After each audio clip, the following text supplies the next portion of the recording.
Hello, everyone. Thank you for joining us for A Stronger Canada, Building Our Economy in Uncertain Times.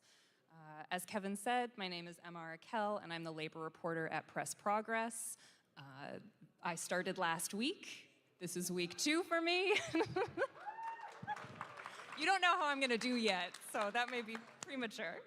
But it's been an interesting time to start reporting on workers and the economy.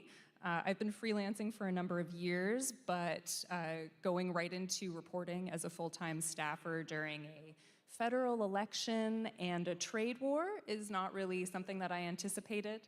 I spent last week, like I'm sure many of you did, trying to figure out which tariffs are going forward and if the auto sector is going to get tariffs, and then which ones are excluded under CUSMA.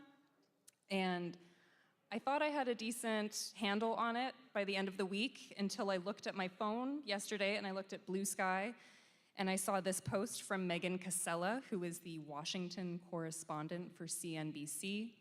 Megan writes, "The new US tariff rate against our 2 biggest trading partners, Canada and Mexico, is either 10%, 25%, or 35%, and so far no one I've reached out to at the White House can tell me which." So to say that we're in an era of economic uncertainty might be an understatement, but economic uncertainty doesn't have to mean scarcity. We're here today to talk about how we can build our way out of this crisis while ensuring workers are paid fairly, projects meet real public needs, and corporations aren't cashing in at the public's expense. So with me today, I'll let you guys introduce yourselves. Do you want to go? Yes. Hello, my name is Michael Gordon. I'm the Director of Training for the UA Canadian office, serving our 62,000 members in Canada. What we're asked to do is give a little bit of an intro of what, from our previous discussion, what might come up today and what some of our stances might be. And I'm going to kind of frame our stance as this. If we're looking at changes and things that are coming with the challenges of the tariffs, we've got to look at accountability. As unions, we are accountable. We're accountable to our members, but we're also accountable to our communities, the industries that we work within, and our government. And we set the bar. We are the example that should be followed. When we look at knee-jerk reactions typically that happens for decision-making at the government level, it tends to be short-term plans, and then bigger problems get kicked down the road, and that's not what we want to see. We want to see accountability for government. We want to see decision-making that's going to have positive long-term effects. We want that accountability, and we don't want knee-jerk solutions that are going to cause issues that are going to take us decades to repair and recover from. So this is the big thing for us. And taking it as those that set the example, we are the ones that provide the best training in our industry, the highest levels of quality, the highest levels of safety, and the highest levels of productivity. That's who we are, and that's why we should be the example. Thank you, Mike. Edgardo? Thank you, Emma. Hello, everyone. Good afternoon.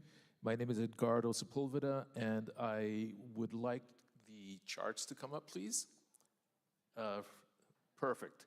Great. So I want to talk about the need to build more union public power in the electricity sector in 3 graphics. In this first graphic shows the amount of electricity generated per person in Canada over the last century. The first era of electrification saw sustained growth until the 1980s. Since then, however, as you can see, residential use has stagnated, and due to deindustrialization, industrial use has decreased. If we are to double generation by 2050 to replace fossil fuels, we must enter a second era of low emissions electrification and build like we haven't built for generations. We can learn from our progressive history how to build faster and fairer. In the second graphic, please, thank you, shows the proportion of public ownership in electricity generation in Canada and the US. Look at how progressives here in Canada fought to have majority public ownership, while the US remained mostly privately owned. But since the 1990s, neoliberal policies have eroded public ownership in Canada and led to higher prices. In a report I prepared for the Alberta Federation of Labor, I calculated that Albertans paid $24 billion more for their electricity due to their neoliberal reforms in 2001. In response, many progressives have either adopted centrist policies or favored small-scale community solutions instead of public ownership via crown corporations. The neoliberal model is entry by mostly private and non-union generation entities, usually in wind and solar, with minimal regulatory oversight. I call them the Ubers of the grid. It should not come as a surprise that the third graphic, thank you, shows that wind and solar have the lowest public ownership and union density. As I showed in a report that I did for another think tank, this model can be expensive. In Ontario, the province subsidizes 70% of the cost of wind. The irony, of course, is that wind and solar are the preferred technologies of most progressives, while hydro, which is viewed with suspicion, and nuclear, even more so, are actually union and public power. And in this age of energy independence, hydro and nuclear have deep domestic supply chains with larger union job multipliers, unlike wind and solar, for which most critical components are imported. So if we are to enter a second age of low emissions electrification, we have to reconsider our policy options because private capital will not make the necessary investments, and small-scale solutions cannot power our modern industrial economy. The answer is in our progressive history, not in our current neoliberal era. Public financing and ownership of the electricity sector to provide abundant energy, built and operated by union members, regulated to meet the public interest. Thank you. Thank you, Edgardo. And Richard? Thank you, Eduardo, and thank you, Mike. My name is Richard Gilbert, and I think a lot of you may not know me, but I've been involved with looking at and doing analysis of the construction industry, of construction labor, for quite a while. And this started with my career as a journalist, and I built some very good relationships within the union movement and built up a lot of goodwill. Enough that the unions then trusted me to, with doing some policy research for them. And a lot of this policy research revolved around the very topic we're talking about, construction and infrastructure development in Canada. Now, before I get started, I want to say that the speakers this morning, the two sessions we had this morning that looked closely at the impact of the tariffs on the Canadian economy and labor force, I found very insightful and quite useful for this discussion. And I'd like to sort of follow up where those speakers had left off. The first thing I want to say that I think it's pretty clear we can come to a consensus that that Canada is facing or is at a political and economic turning point.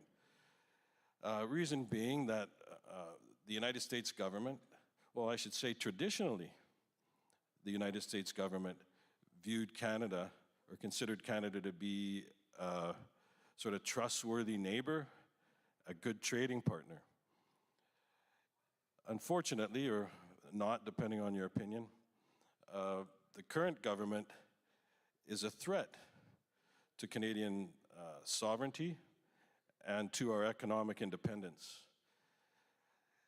The impact of that is that the building trades and all workers in every sector of the Canadian economy will be negatively impacted by this tariff policy, as far as we know in the short term. We're not sure how far this is going to go. Now, having said that, I wanted to sort of put some of the comments that were made previously into a context.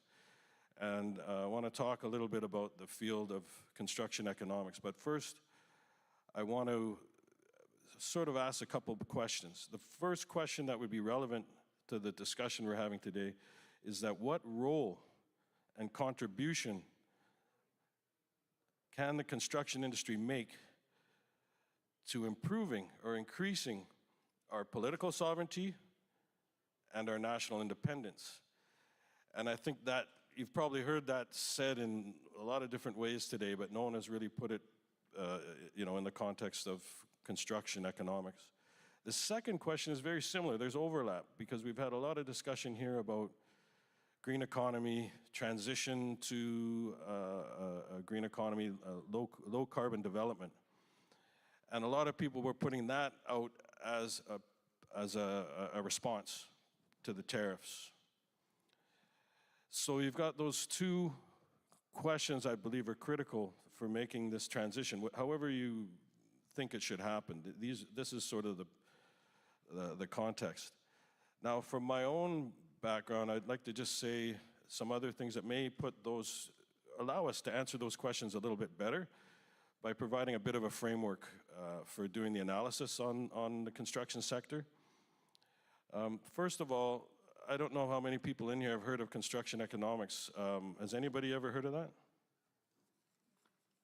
Oh, you have? Okay. A couple people. I'm surprised. And the reason I say that is that, as far as I know, there is not one school of economics in North America that teaches construction economics. If you go to any department anywhere in the country, you'll find all sorts of economists. We have energy economists, like Eduardo. We have, you got labor economists, financial economists, agriculture, good one, I was gonna say that, industrial. So you get what I'm saying, but if you look, you won't find construction economics, and the reason is, it's not really a field of, or part of the field of study of economics in North America. And in fact, I learned about construction economics while I was doing postgraduate studies in England. What I want to say, I didn't know about it either until I reached there, so good thing I went there. So what is construction economics? First of all, we talked about the role and contribution of construction to the economy.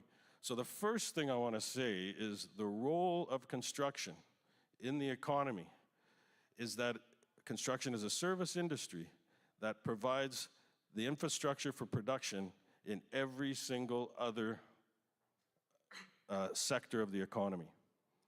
So that's a critical role. And when we're talking about basic infrastructure, we're talking everything that, different infrastructure that's come up. We're talking about electrical generation and dams. We're talking about everything, roads, railways, ports, airports, hospitals, schools. This is all basic infrastructure. And this is what construction does. It provides that infrastructure. So this is why I believe it's critical to know a little bit about construction economics, to discuss first how we can improve our political sovereignty and our national independence. I think it's also critical talking about the transition to a green economy. So, what are some of the characteristics of construction? What makes it different than other industries, specifically manufacturing? The first thing is that it's site-specific, that when you build any kind of a structure or any kind of a infrastructure project, it's the production is done on site. And so workers, that's why they're called journey persons, or this is why, that's why they call them journey persons, is that they have to travel to the site and production is done on site. But not only the workers have to go there, all the equipment that you need has to go to that site, and all of the materials that go into that project also have to be taken to that site. Thank you for that introduction and for giving us kind of a background in construction economics. I'm going to go to Edgardo. One of the striking things in your graphics was how differently Canada and the US developed their electricity sectors, with Canada having leveraged its nation-building effort to electrify cities and vast rural areas through public entities like municipal utilities and provincial crown corporations. I'm curious what some of the lessons from those struggles are. Thank you, Emma. I was wondering if we could have graphic number 2, if that is a possibility, please.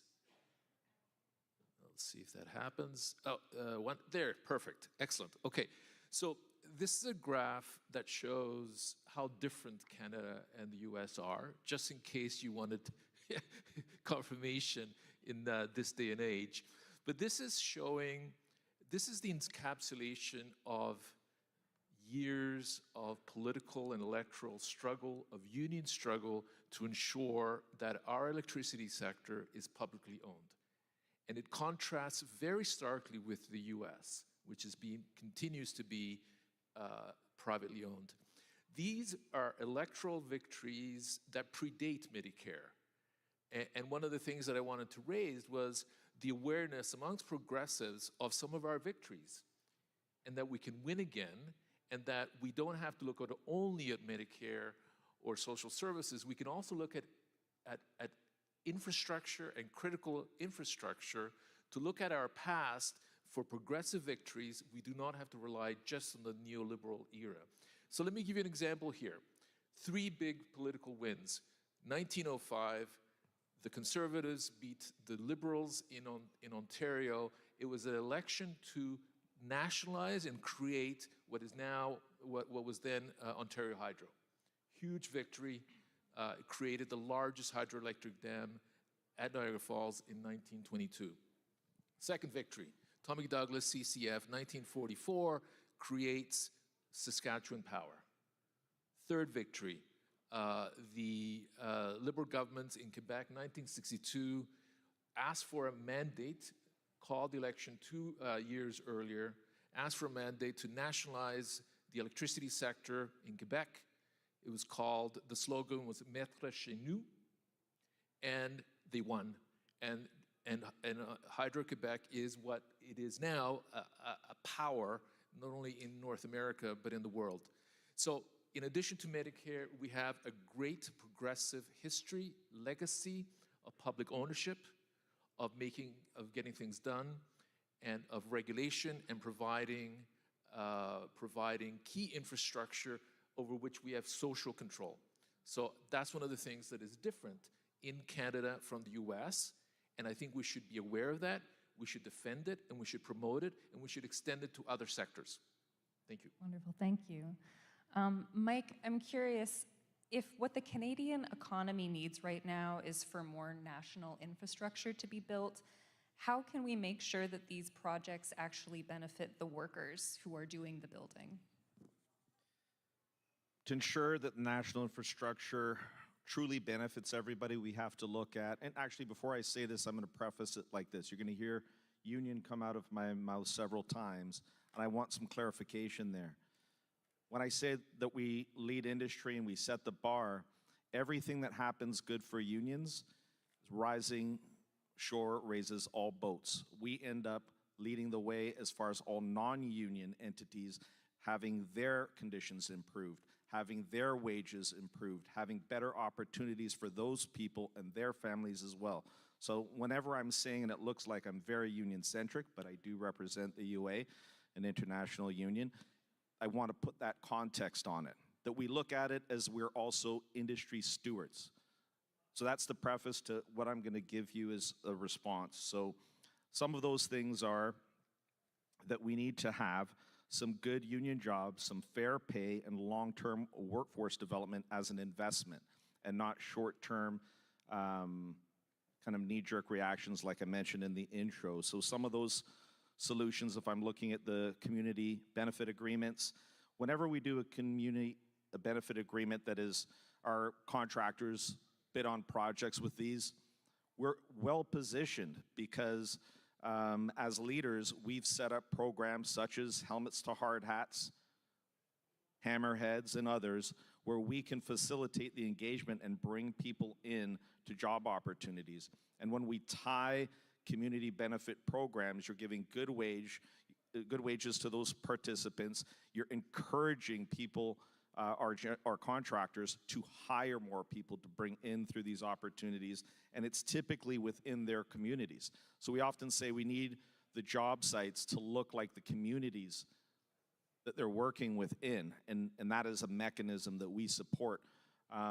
We're leaders in diversity and inclusion in our industry, and again, CBAs is one of those mechanisms.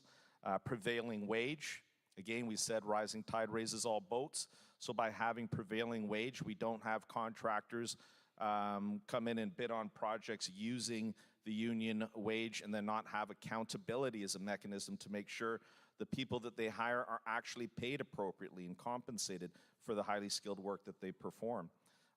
One of the things that I'd like to caution about is the term affordability.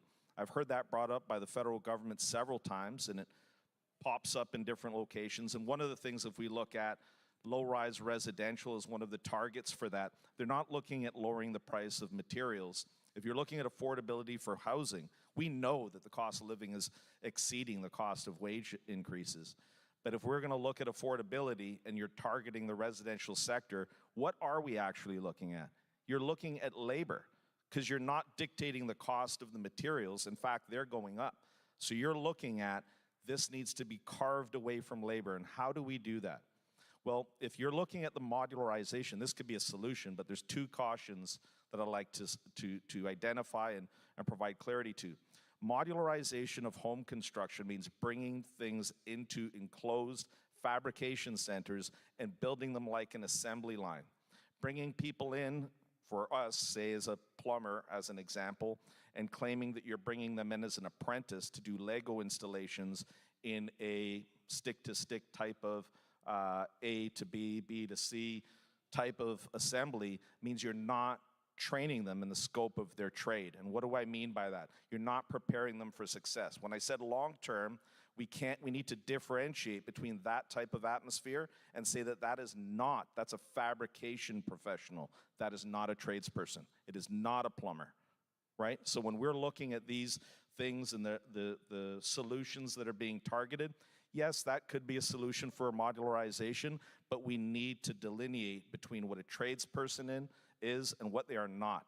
And it's the equivalent would be taking somebody from a car plant assembly line and then putting them out to work as a mechanic when there's layoffs that come to the table. It's not practical, and it's a short-term solution. So if we're investing in people, we need to be, again, I'll use that word, accountable. We need to be very clear and transparent when job offers are brought in or funding is provided either federally or provincially to an entity, to a business that's doing fabrication work, that you're not extracting that funding from trades training, that you're not taking it from the long-term investment in trades training, which is our true workforce, as Richard had mentioned, to drive forward our economy. It affects everyone in this room, whether you're in construction or not. So just some clarity pieces there.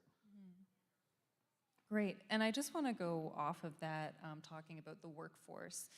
Richard, if Canada is headed toward building infrastructure to help build a stronger economy, the need for construction workers could spurn the exploitation of temporary foreign workers.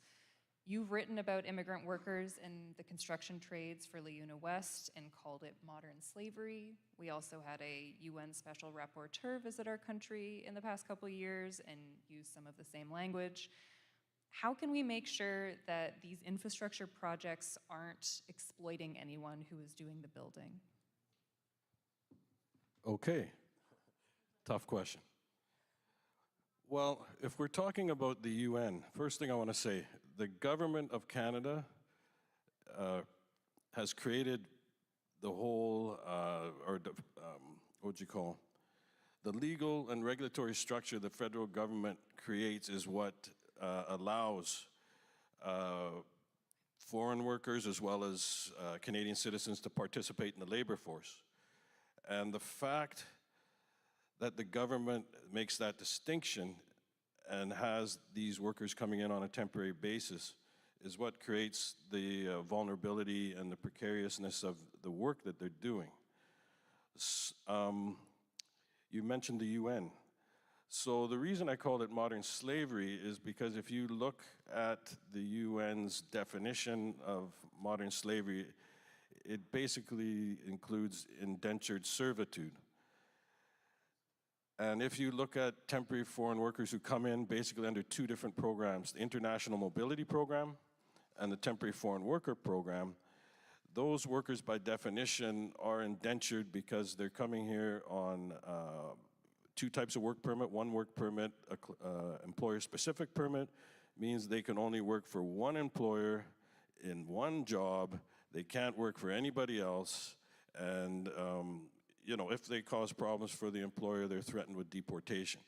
It's that relationship, that asymmetrical relationship between the employer and the worker that is, creates all the abuses in this system. Now, the government is supposed to only bring in foreign workers, temporary residents, to fill shortages of labor, short-term shortage of labor. Now, under temporary foreign worker program, the employer has to prove that there is an actual shortage. That's a labor market test. So they go through that test, and then the employer has to provide evidence that they can't find a Canadian worker, a permanent resident. Nobody exists that in Canada to do that job. Now, that was the purpose of this program. The other type of work permit is called open. People are not indentured to a specific employer, but they often are brought in through bilateral trade agreements, and they're working for large corporations, multinational corporations. So in fact, they are indentured to one employer, and they're here. The other thing is they're here for a specific time and they go home. Now, so we're not talking about immigrants as, we're not anti-immigrant as such. Basically what we're saying is that if you can prove that there are no Canadian workers to do that job, and if that is something that is part of an important development project, a nation-building project, or something like that, then if you really need to bring people in, do not bring them in temporary. This is what creates all the abuses and exploitation.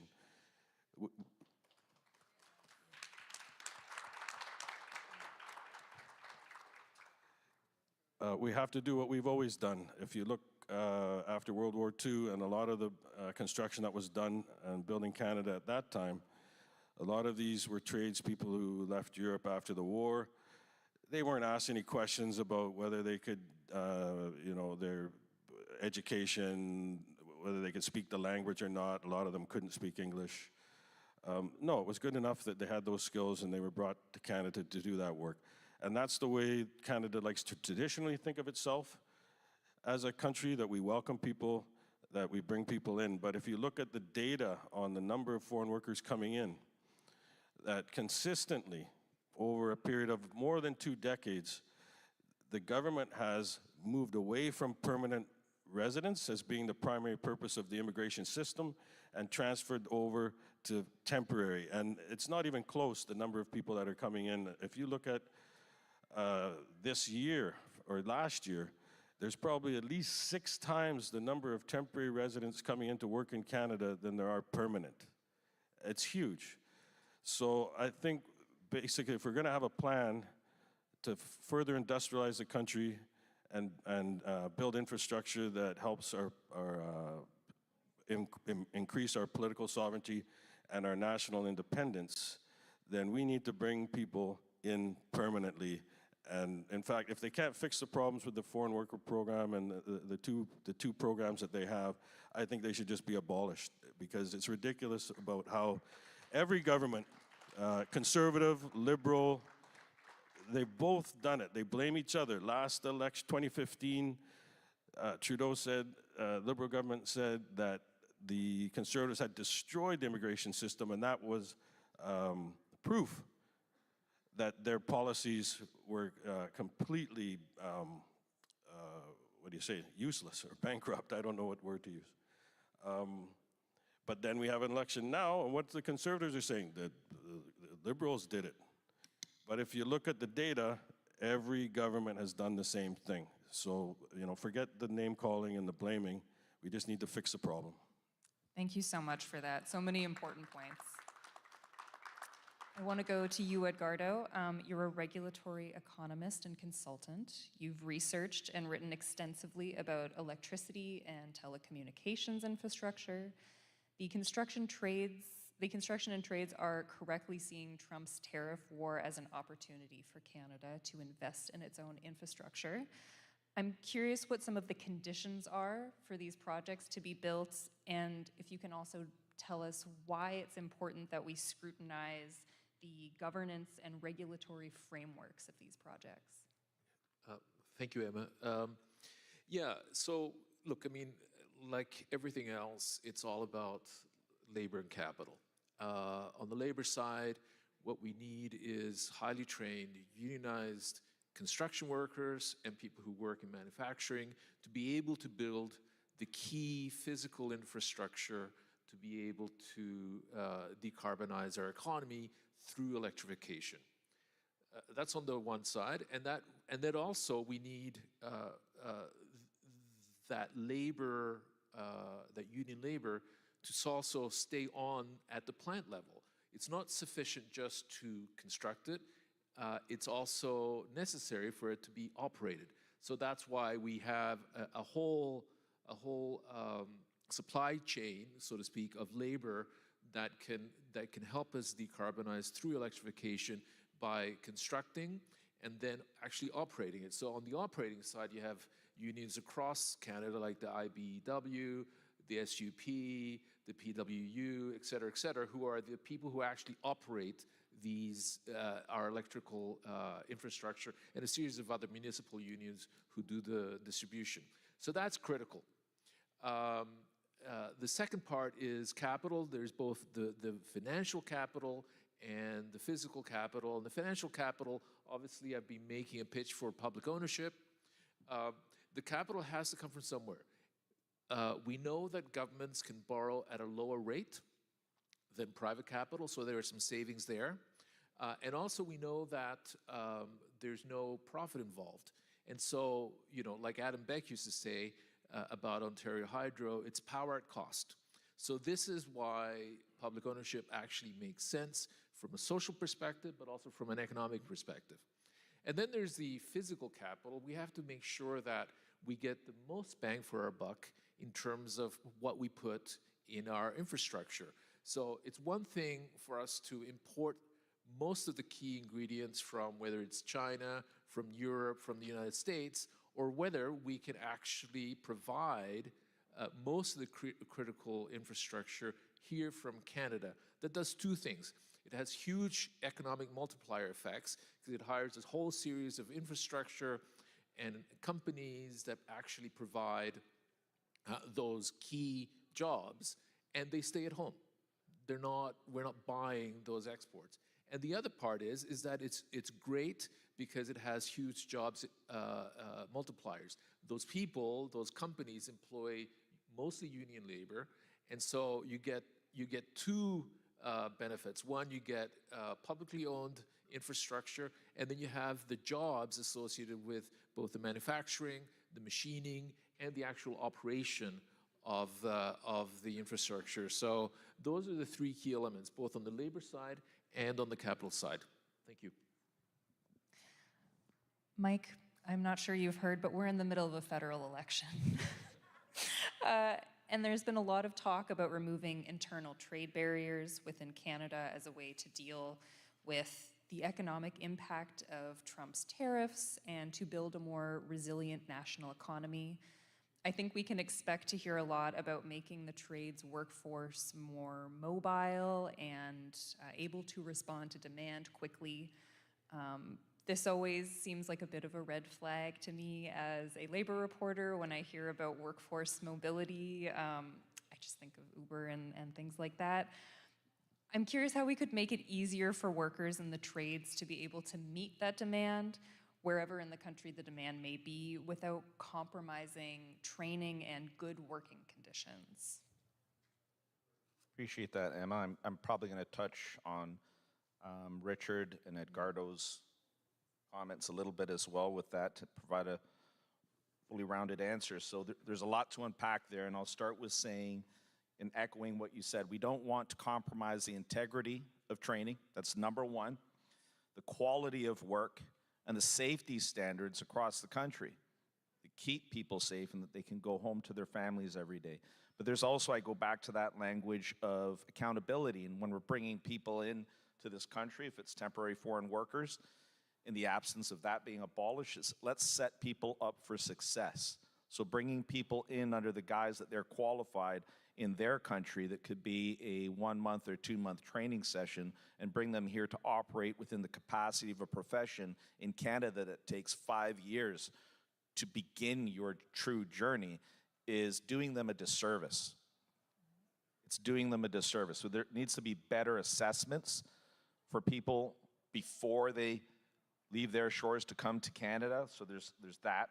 But we also have to look at a few things that could devalue our trades. And one of them that I would like to address, and you mentioned electrification, is there's conversation about heat pumps.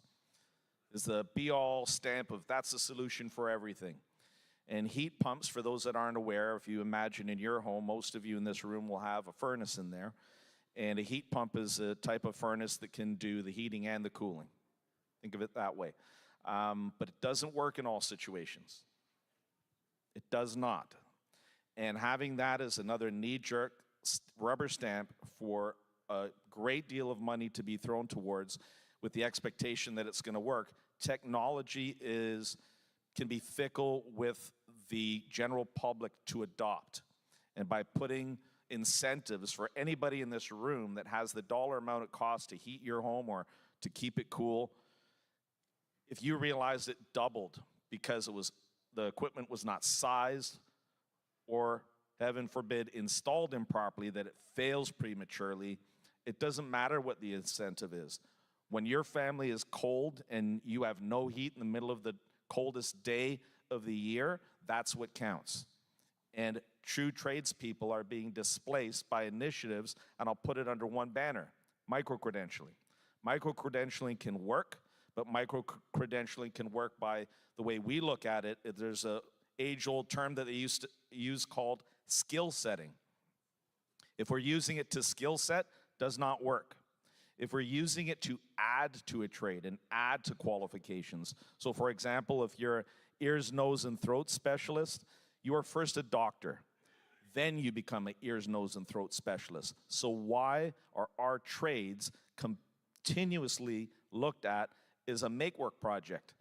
To create new jobs. You're not creating jobs, you are displacing jobs. You're displacing educated professionals from doing the work that's within their scope, and you're replacing them with short-term, minorly skilled people that are put through fast-track programs.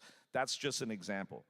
Another piece I'd like to, when we talk about green jobs in general, we are very afraid that they don't realize that these jobs with green technologies already exist. We have people that have gone through the process, hard-earned qualifications, and they're being displaced by other people that are not qualified. And this isn't a union issue. This is a trades issue. This is a regulation issue, and it's an accountability issue. When we look at one of the big ones for us that we're looking to tackle right now, and there'll never be a better time, is the pan-Canadian mobility of our workforce. Safety certifications. We need to have safety certifications. I could be a plumber, steam fitter, whatever trade I am, and my Red Seal qualification says I'm recognized for that anywhere in the country. But guess what? If there's a call to work and mobilize the workforce, especially for large infrastructure projects in Edmonton, I've got to go to a hotel, wait there, and repeat all the safety credentialing I've already got in my pocket. I've got to repeat all that.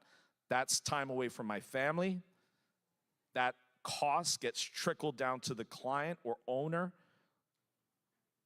So at the end of the day, there's got to be a solution, and it starts with a little bit of reframing how the Occupational Health and Safety Acts are across the country in the different jurisdictions to harmonize those. But there's easy, low-hanging fruit to make this happen. What's been the obstacle? monetization. If I'm here in Toronto and I've got to work in Edmonton and I'm being told, well, the reason why you've got to repeat your working at height certification to get on this job is because ours is at a higher standard. And then somebody from Edmonton coming to Toronto is told the exact same thing. There's something wrong with the picture. Doesn't pass the sniff test. We need to fix this. It's a massive obstacle to the mobilization of our workforce, whether you're union or not. And I think everybody should stand behind that it's the right thing to do.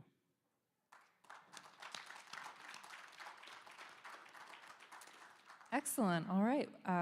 We have time for some closing remarks. 1 to 2 minutes. What do you want people to take away from this panel as we go forward into our trade war? Richard, I'll start with you. Okay. I want to leave you guys with some solutions. We've been talking about tariffs all day. We're not really sure how long this is going to last, maybe the full term, maybe just the next few months, but regardless of what it is, I've got some policy recommendations here. I just want to quickly go over them. The first thing I think the government should do to meet this challenge is to create a Ministry of Construction that would work for the industrial, commercial, and institutional construction sector. And this ministry would identify shovel-ready projects of strategic importance and identify general shortages in construction occupations, building trades, and materials. Province-specific measures to increase the use of Canadian labor and materials on major public and private sector projects while restricting labor and materials from the US. I've talked about if there's a genuine shortage of labor, we should bring these people in permanently and not use temporary foreign workers unless we absolutely have to. Federal and provincial government should ban American companies from bidding on public contracts while diversifying the use of local and other foreign contractors. Identify provincial barriers, which we were just talking about, to the construction of labor and materials. Promote public and private investment in domestic production of materials, such as concrete. Of course, we got lumber, rebar, structural steel, those kinds of things we should be doing more here.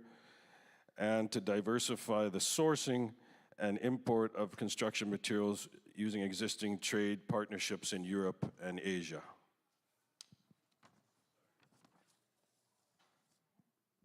Thanks, Emma. The one thing I wanted to leave with you is that progressives are rightly proud of the victories they've achieved in having perhaps the best social infrastructure in the world, whether it be Medicare, whether it's welfare, whether it's education. Those are the result of generations of political fights, we defend it, we're aware of it, and we're proud of it. But I also wanted to emphasize our own historical legacy, political and electoral victories with respect to economic infrastructure, whether it is telecommunications, whether it's electricity, a whole myriad of things. These are actually predate Medicare. I mean, the municipalization in Edmonton occurred in 1903, Ontario Hydro 1905, Saskatchewan Power 1948. So all of these predate Medicare, and they are also a legacy of progressive thought and progressive struggle. So it's worth defending, it's worth promoting, and it's worth having an awareness that this is also part of our legacy that we should be proud of and we should promote it. Thank you.